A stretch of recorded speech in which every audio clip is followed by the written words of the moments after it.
Israel's strike on Doha is no ordinary escalation. It is a thunderclap, loud enough to rattle every palace, every ministry, every street in the Arab world. This was not a strike on Hamas, not a strike on Gaza. It was a strike on the very idea that any Arab capital is safe. Israel is not at war with one movement or one strip of land. It is at war with the entire region. In mere weeks, it has bombed Gaza, the West Bank, Syria, Lebanon, Yemen, Iraq and Iran. It struck a Samud flotilla ship in Tunis not once but twice. Its drones and missiles now roam Arab skies. No sovereignty recognized, no border respected. And still Netanyahu did not pause. He ordered the bombing of a Hamas negotiating team in Doha while Qatar mediated ceasefire talks. Doha, not just any capital, but a major non-NATO ally of Washington. Doha, home to the largest US base in the Middle East.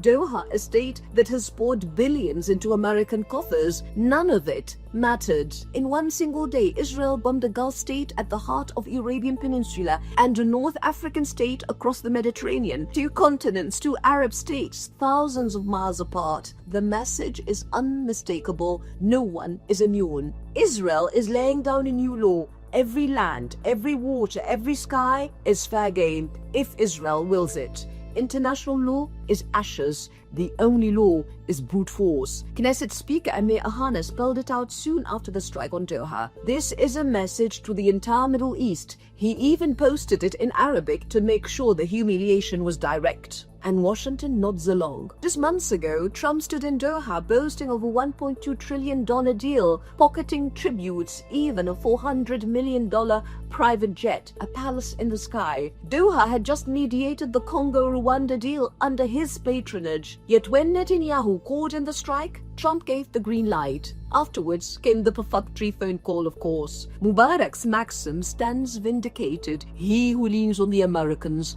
is left naked. Trump returned to Washington bragging that he had looted trillions from Gulf countries. Some hoped such blunder might buy restraint. Instead, the genocide in Gaza escalated. The starvation deepened, the ethnic cleansing gathered speed. Meanwhile, settlers torch villages in the West Bank. The occupation army storms Jenin, Nablus, Hebron, and the Knesset arrogantly declares sovereignty over stolen land. Israel pockets Arab money with one hand and burns Arab soil with the other.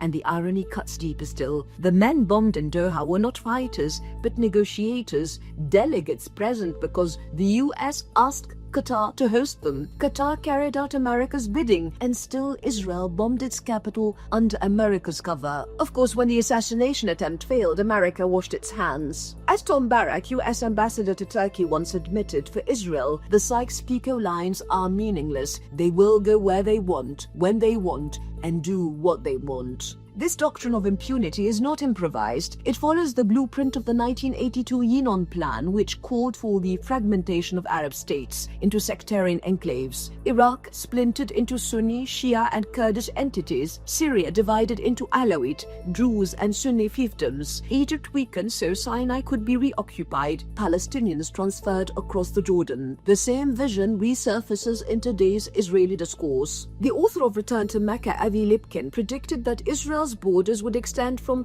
Lebanon to Saudi Arabia, which he called the Great Desert, and from the Mediterranean to the Euphrates. In an interview, he asks, and who's on the other side of the Euphrates? The Kurds, and the Kurds are friends, so we have the Mediterranean behind us, the Kurds in front of us, Lebanon, which really needs the umbrella of protection of Israel, and then we're going to take, I believe, Mecca, Medina, and Mount Sinai and purify those places. The ultimate goal was always clear: dissolve Arab power into fragments so Israel can reign supreme and look around. Syria reduced to shards, Iraq carved open, Yemen shattered, Gaza besieged, Lebanon in tatters. The Yinon map has become our present. And Netanyahu does not hide it. He claims to be on a historic and spiritual mission tied to the promised land and the vision of Greater Israel. The fantasy of conquest from the Nile to the Euphrates is not buried in fringe pamphlets. It is declared on Israeli TV, endorsed by politicians. Zionist writers openly fantasize about Israel's borders stretching to Mecca and Medina. Books like Return to Mecca lay out biblical blueprints for conquest. And Arab regimes, they bear the biggest responsibility. Decade after decade, they signed away dignity. Camp David,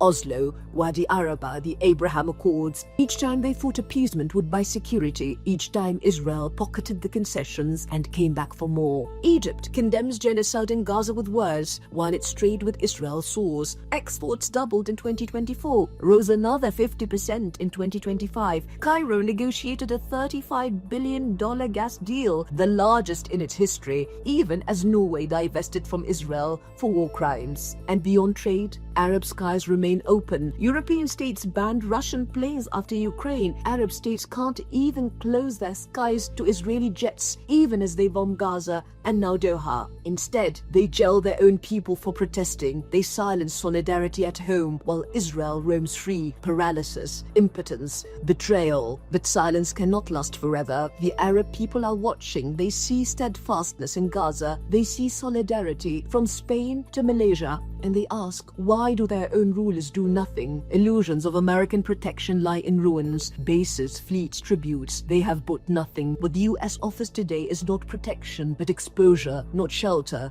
but danger, Gulf money in exchange for Israeli fire. The conclusion is unavoidable unless Arab states recognize Israel, not Iran, not anyone else, as the principal threat to their survival and security. They will remain exposed, humiliated, betrayed, because Israel has already declared in fire over Doha and Tunis that it threatens them all, not Gaza alone, not Doha alone, not Tunis alone, and unless the region wakes up, not even Mecca or Medina.